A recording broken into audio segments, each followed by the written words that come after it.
Hello and नमस्ते everyone. आजको भिडियोमा म तपाईहरुलाई क्यानाडा स्टुडेन्ट भिजाको लागि चाहिने तीनवटा मोस्ट इम्पोर्टेन्ट फाइनान्शियल डकुमेन्ट्सको बारेमा इन्फर्मेसन सेयर गर्न गइरहेको छु। यदि तपाईहरु पनि क्यानाडा स्टुडेन्ट भिजाको लागि प्रोसेसिङ गर्दै हुनुहुन्छ र फाइनान्शियल डकुमेन्ट्सहरु के हुन सक्छन्, कुन फाइनान्शियल डकुमेन्ट्सहरुलाई भिजा फाइलमा एड गर्नुपर्छ भन्ने कुरा बुझ्न खोज्दै हुनुहुन्छ भने यो भिडियो तपाईहरुको लागि एकदमै हेल्पफुल हुनेछ। यो भिडियोमा मैले इच एन्ड एभ्री फाइनान्शियल डकुमेन्ट्सलाई सिम्पल वेबाट बुझाउने कोसिस गरेको छु, जसमा तपाईले फाइनान्शियल डकुमेन्ट्स भित्र पर्ने बेसिक कुराहरुको बारेमा पनि पुरै जानकारी पाउनुहुनेछ। भिडियोलाई डिटेलमा सुरु गर्नुभन्दा पहिले यस भिडियोमा कुन फाइनान्शियल डकुमेन्ट्सको बारेमा कुरा गरिएको छ र तपाईले यो भिडियो हेरिसकेपछि कुन डकुमेन्ट्सहरुको बारेमा डिटेल इन्फर्मेसन पाउनुहुनेछ त्यसको बारेमा थोरै डिस्कस गरौँ, जसले गर्दा तपाईहरुलाई भिडियोमा डिस्कस गरिएका टपिक्सहरुको बारेमा सुरुमै जानकारी होस्। आजको यस भिडियोमा हामी बैंकिङ डकुमेन्ट्स, प्रोपर्टी भ्यालुएसन र एनुअल इन्कम भेरिफिकेसन यो तीनवटा फाइनान्शियल डकुमेन्ट्स भित्र पर्ने विभिन्न डकुमेन्ट्सहरुको बारेमा कुरा गर्नेछौँ र स्याम्पल डकुमेन्ट्सहरु पनि म तपाईलाई शो गर्नेछु, जसमा बैंकिङ डकुमेन्ट्स अन्तर्गत bank balance, one day balance र एजुकेसन लोन रहेको छ। प्रोपर्टी भ्यालुएसन अन्तर्गत तपाईको ल्यान्ड र बिल्डिङको भ्यालुएसन रहेको छ भने एनुअल इन्कम भेरिफिकेसन अन्तर्गत तपाईका डिफरेन्ट इन्कम सोर्सेसका डकुमेन्ट्सहरु रहेका छन्। यससँगै क्यानाडा स्टुडेन्ट भिजाको लागि एजुकेसन लोन कति देखाउनु पर्छ, बैंक स्टेटमेन्ट कति मन्थको राख्ने, प्रोपर्टी भ्यालुएसन कति हुनुपर्छ, एनुअल इन्कम कुन सोर्सहरुबाट र कति एनुअल इन्कम देखाउनु पर्ने हुन्छ, यति कुराहरुलाई समेटेर बेसिक इन्फर्मेसन सहित भिडियो बनाएको छु। भिडियोलाई अन्त्यसम्म हेरेर कम्प्लिट इन्फर्मेसन पाउन सक्नुहुन्छ। भिडियो डिटेलमा सुरु गर्नुभन्दा पहिले तपाईले अहिलेसम्म भिडियोलाई लाइक गर्नुभएको छैन भने भिडियोलाई लाइक गरिदिनु होला र च्यानललाई सब्स्क्राइब गर्नुभएको छैन भने च्यानललाई सब्स्क्राइब पनि गरिदिनु होला। अब भने भिडियो सुरु गरौँ। Financial documents. सुरुमा त तपाईले किन फाइनान्शियल डकुमेन्ट्स भिजा प्रोसेसिङको लागि शो गर्नुपर्ने हुन्छ, यसले कसरी तपाईको भिजा फाइललाई स्ट्रङ बनाउन हेल्प गर्छ, त्यसको बारेमा बुझ्न जरुरी छ। फाइनान्शियल डकुमेन्ट भनेको तपाईको फाइनान्शियल ब्याकग्राउन्ड यानी कि तपाईको आर्थिक स्थिति कस्तो छ त्यो कुरालाई जस्टिफाई गर्ने डकुमेन्ट हो। तपाईहरु क्यानाडा मात्र नभएर जुनसुकै कन्ट्री स्टुडेन्ट भिजामा जानुहुन्छ भने त्यहाँ तपाईले फाइनान्शियल डकुमेन्ट कम्पलसरी नै शो गर्नुपर्ने हुन्छ। यसले तपाई स्टुडेन्ट भिजामा पढ्न जान तपाईसँग अमाउन्ट अफ फन्ड्स कति रहेको छ, प्रोपर्टी कति छ र इन्कम सोर्सेस के कस्तो छ त्यो कुरालाई क्लियर शो गर्ने काम गर्छ। यो प्रुफ अफ फन्ड्सको डकुमेन्ट्स हेरेर भिजा इमिग्रेसन अफिसरले तपाई क्यानाडामा पढ्न जाँदै हुनुहुन्छ भने कलेज अथवा युनिभर्सिटीको फी म्यानेज गर्न सक्नुहुन्छ या हुँदैन, तपाई क्यानाडामा बस्नुन्जेल तपाईले बस्ने, खाने र अन्य खर्च पुर्याउन सक्नुहुन्छ या हुँदैन, त्यो कुरालाई जस्टिफाई गर्ने काम गर्छन्। तपाईसँग क्यानाडा पढ्न जान सफिसिएन्ट प्रुफ अफ फन्ड्स छ भने तपाई क्यानाडामा फ्रीली पढ्न सक्नुहुन्छ, तपाईले त्यहाँ स्टडी टाइममा कुनै मेन्टल प्रेसर र टेन्सन हुँदैन भन्ने कन्डिसन देखिन्छ। र तपाईले इन्कम सोर्ससँगै प्रोपर्टी भ्यालुएसनलाई पनि भिजा प्रोसेसिङको लागि शो गर्नुहुन्छ, जसले भिजा अफिसरलाई तपाईसँग सफिसिएन्ट प्रोपर्टी र इन्कम सोर्सहरु छन्, जसले गर्दा तपाई आफ्नो स्टडी कम्प्लिट गरिसके पछाडी केही इयर्सको एक्सपिरियन्स गेन गरेर आफ्नै होम कन्ट्री फर्किनुहुन्छ र आफ्नै कन्ट्रीमा त्यो स्किल्स र नलेजलाई कन्ट्रिब्युट गर्नुहुन्छ भन्ने स्ट्रङ रिजन देखिन्छ, जो भिजा रिजेक्सनको एउटा मेन कारण पनि हो। तपाई आफ्नो पढाइ कम्प्लिट गरिसकेपछि आफ्नो होम कन्ट्री रिटर्न गर्नु हुँदैन। I am not satisfied that you will leave Canada at the end of your stay भनेर म्याक्सिममको भिजा रिजेक्सन हुने गरेको छ। सो तपाईले आफ्नो फाइनान्शियल डकुमेन्ट्सलाई स्ट्रङ तरिकाले शो गर्नु होला। अब कुरा गरौँ तपाईले क्यानाडा भिजा एप्लाई गर्दा चाहिने मोस्ट इम्पोर्टेन्ट फाइनान्शियल डकुमेन्ट्सहरुको बारेमा। तपाईको फाइनान्शियल स्ट्याटसलाई स्ट्रङ देखाउन निम्न उल्लेखित डकुमेन्ट्सहरु तपाईले आफ्नो स्टुडेन्ट भिजा एप्लाई गर्दा सबमिट गर्नुपर्ने हुन्छ। फर्स्ट नम्बरमा रहेको छ तपाईको बैंकिङ डकुमेन्ट्स। तपाईहरु क्यानाडा एप्लाई गर्दै हुनुहुन्छ भने तपाईले प्रुफ अफ फन्ड्स भेरिफाई गर्न तपाईसँग तीनवटा अप्सन्सहरु रहेका छन्। एजुकेसन लोन, मोर देन 3 मन्थ्सको बैंक ब्यालेन्स स्टेटमेन्ट र वान डे ब्यालेन्स।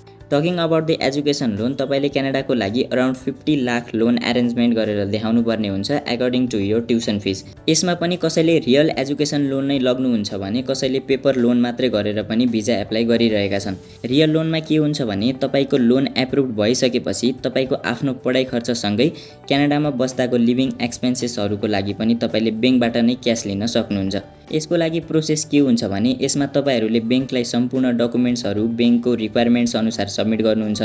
लोन एप्रुभड भइसकेपछि तपाईले जग्गा रोका गर्नुहुन्छ र बैंकबाट लोन एप्रुभड लेटर यानी कि लोन स्याङ्सन लेटर पाउनुहुन्छ।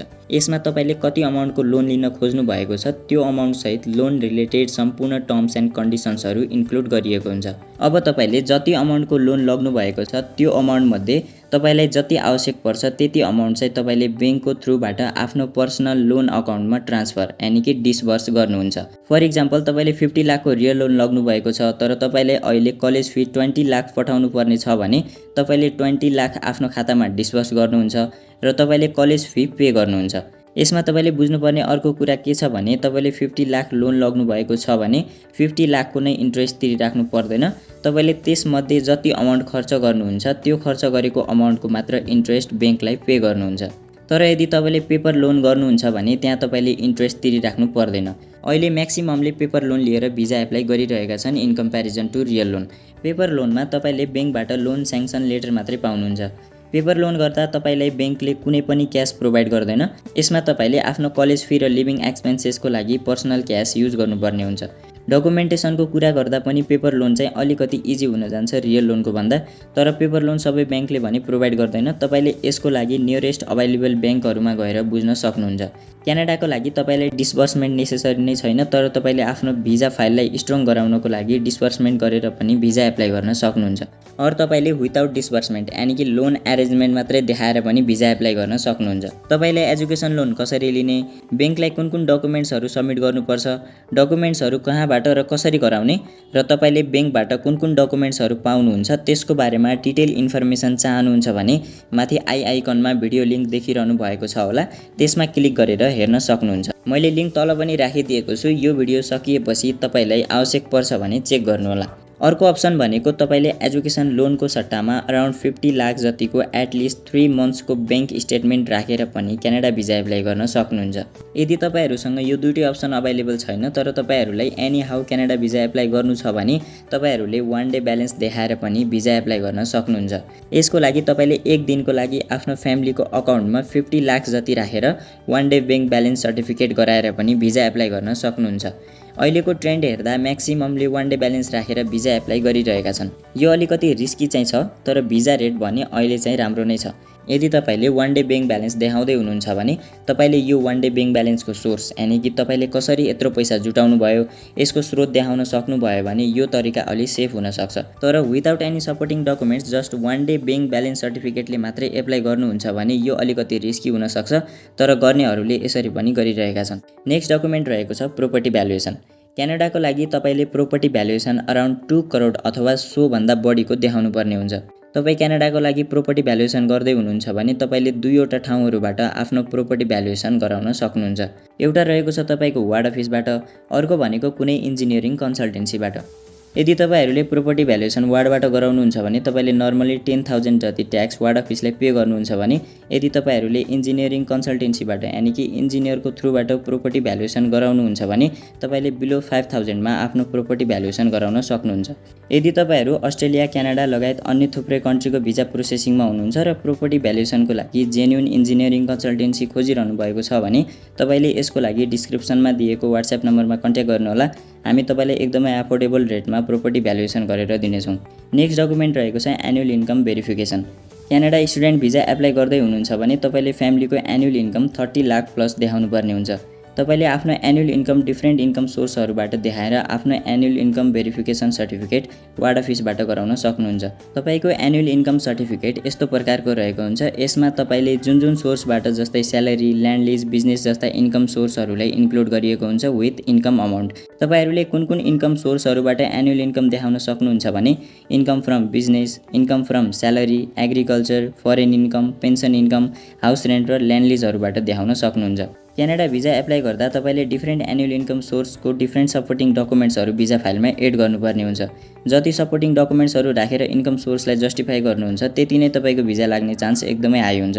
अब तपाईले यी डिफ्रेन्ट सोर्सहरुबाट इन्कम देखाउँदै हुनुहुन्छ भने तपाईले कुन सपोर्टिङ डकुमेन्ट्सहरु राख्न सक्नुहुन्छ त्यसको बारेमा पनि कुरा गरौँ।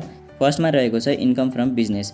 यदि तपाईहरुले इन्कम सोर्समा बिजनेसलाई राखिरहनु भएको छ भने तपाईले यसको मेन सपोर्टिङ डकुमेन्ट्सको रूपमा अडिट रिपोर्ट सो गर्नुपर्ने हुन्छ। यो अडिट रिपोर्टले तपाईको बिजनेस कति प्रॉफिटमा छ या लसमा छ यसको सम्पूर्ण डिटेल्सहरु सो गर्ने काम गर्छ। यससँगै बिजनेस रजिस्टर भएको PAN card, business registration certificate, tax clearance र बैंक स्टेटमेन्टहरुलाई पनि यसको सपोर्टिङ डकुमेन्ट्समा राख्न सक्नुहुन्छ। अर्को इन्कम सोर्स रहेको छ income from job or salary. यदि तपाईँहरूको फ्यामिली मेम्बरमा कसैले जब गर्नुहुन्छ, स्यालेरी लिनुहुन्छ भने काम गरिरहेको कम्पनीबाट स्यालेरी सर्टिफिकेट र एटलिस्ट 6 मन्थ जतिको पे स्लिप बनाउनु पर्ने हुन्छ। स्यालेरी सर्टिफिकेटमा तपाईँले कहिलेदेखि काम गर्दै आइरहनु भएको छ, कुन फिल्डमा काम गरिरहनु भएको छ, मन्थली स्यालेरी कति छ, ती कुराहरू तपाईँको स्यालेरी सर्टिफिकेटमा रहेको हुन्छ र तपाईँले यो सर्टिफिकेट काम गरिरहेको कम्पनी अथवा अर्गनाइजेसनबाट गराउन सक्नुहुन्छ। इफ स्यालेरी ब्याङ्कमा आइरहेको छ भने एटलिस्ट 3 मन्थको ब्याङ्क स्टेटमेन्टलाई सपोर्टिङ डकुमेन्ट्समा राख्न सक्नुहुन्छ। यदि ह्यान्ड क्यास लगिरहनु भएको छ भने 6 मन्थ जतिको पे स्लिप यानि कि स्यालेरी पेमेन्ट बिल गराउनु पर्ने हुन्छ। अर्को छ फरेन इन्कम। यदि तपाईँहरूको कोही फ्यामिली मेम्बर विदेशमा हुनुहुन्छ भने तपाईँले फरेन इन्कम पनि देखाउन सक्नुहुन्छ। तपाईँहरूले फरेन इन्कम देखाउँदै हुनुहुन्छ भने तपाईँको इम्प्लोइको आइडी कार्ड र वर्क पर्मिटको डकुमेन्ट राख्नुपर्ने हुन्छ। यस सँगसँगै salary certificate, pay slips, bank statement र इम्प्लोइको पासपोर्ट पनि राख्नुपर्ने हुन्छ। नेक्स्ट रहेको छ एग्रिकल्चर इन्कम। यदि तपाईँहरूले एग्रिकल्चर प्रोडक्ट्सहरू सेल गरेर इन्कम गरिरहनु भएको छ भने तपाईँहरूले यसको लागि आफ्नो वार्ड अफिसबाट एउटा एग्रिकल्चर सर्टिफिकेट गराउनु पर्ने हुन्छ। यसको सपोर्टिङ डकुमेन्ट्सको रूपमा तपाईँको ल्यान्डको डिटेल्स लाइक धनी पूर्जा, ल्यान्ड ट्याक्स रिसिप्ट राख्न सक्नुहुन्छ। यदि तपाईँहरूसँग प्रोडक्ट्सहरू सेल गरेको सेल्स बिलहरू अभाइलेबल छ भने सेल्स बिलहरू राख्न सक्नुहुन्छ र अनलाइन पेमेन्ट भइरहेको छ भने ब्याङ्क स्टेटमेन्टलाई पनि सपोर्टिङ डकुमेन्ट्समा राख्न सक्नुहुन्छ। अर्को इन्कम सोर्स रहेको छ पेन्सन। यदि तपाईँको फ्यामिली मेम्बरमा कसैले पेन्सन लगिरहनु भएको छ र तपाईँले पेन्सन इन्कमलाई आफ्नो एनुअल इन्कम सोर्समा देखाउँदै हुनुहुन्छ भने तपाईँले पेन्सनरको पेन्सन आइडी कार्ड र ब्याङ्क स्टेटमेन्ट राख्नुपर्ने हुन्छ। अर्को छ रेन्टल इन्कम। यदि तपाईँहरूले आफ्नो इन्कम ल्यान्ड लिज अथवा हाउस रेन्टबाट देखाउँदै हुनुहुन्छ भने तपाईँहरूले ल्यान्ड लिज एग्रिमेन्ट अथवा हाउस रेन्ट एग्रिमेन्ट फर्म गराउनु पर्ने हुन्छ। यो एग्रिमेन्ट पेपरमा ल्यान्ड लिजमा लिनेवाला टेनेन्ट र ल्यान्ड लिजमा दिनेवाला ओनरको डिटेल्स, ल्यान्ड अथवा हाउसको डिटेल्स, टर्म्स एन्ड कन्डिसन्स सहित लिगल एन्टिटी वार्ड अफिस अथवा कुनै वकिलको प्रेजेन्समा गराउन सक्नुहुन्छ। यसको सपोर्टिङ डकुमेन्ट्समा तपाईँहरूले प्रोपर्टी डिटेल्स, ब्याङ्क स्टेटमेन्ट र ट्याक्स क्लियरेन्सलाई सो गर्नुपर्ने हुन्छ। यसरी नै तपाईँले आफ्नो डिफ्रेन्ट इन्कम सोर्सको लागि डिफ्रेन्ट सपोर्टिङ डकुमेन्ट्सहरू राखेर भिजा एप्लाई गर्न सक्नुहुन्छ। यी 3वटा फाइनेन्सियल डकुमेन्ट्स तपाईँको क्यानाडा भिजा प्रोसेसिङको लागि मोस्ट इम्पोर्टेन्ट डकुमेन्ट्सहरू हुन्। क्यानाडाको लागि डकुमेन्टेसनमा तपाईँले अरू कन्ट्रीभन्दा अलि फ्लेक्सिबल फिल गर्नुहुन्छ। प्रोसेसहरू सजिलो नै छ, तर एजुकेसन लोन गरिरहनु भएको छ भने यसमा तपाईँहरूलाई 1 मन्थ नै लाग्न सक्छ र डिफ्रेन्ट डकुमेन्ट्सहरू ब्याङ्कलाई सबमिट गर्नुपर्ने हुन्छ। त्यहाँ अलिकति झन्झट हुनसक्छ। अहिले क्यानाडाको डकुमेन्टेसनमा त्यति टाइट छैन, तर तपाईँहरूले जति सक्नुहुन्छ सपोर्टिङ डकुमेन्ट्सहरू राख्नुहोस्, डकुमेन्ट्सहरू राम्रोसँग गराउनुहोस् र सेफ तरिकाबाट एप्लाई गर्नुहोस्। एसओपी बेस्ट गराउनुहोस्। हतार डकुमेन्ट्स नगराउनु होला। हतार गर्दा मिस्टेक हुनसक्छ। टाइम लगेर बुझेर आफ्नो डकुमेन्ट्सहरू राम्रोसँग हेरेर मात्र कन्फर्म गर्नु होला, ताकि पछि गएर तपाईँको भिजा रिजेक्सन नहोस्। आशा छ तपाईँहरू सबैले भिजा पाउनुहुनेछ। So this much for today. If you found this video helpful, don't forget to like, comment and share. If you want to see more videos like this, please subscribe to my channel and turn on notification so you never miss a future upload. Thank you everyone.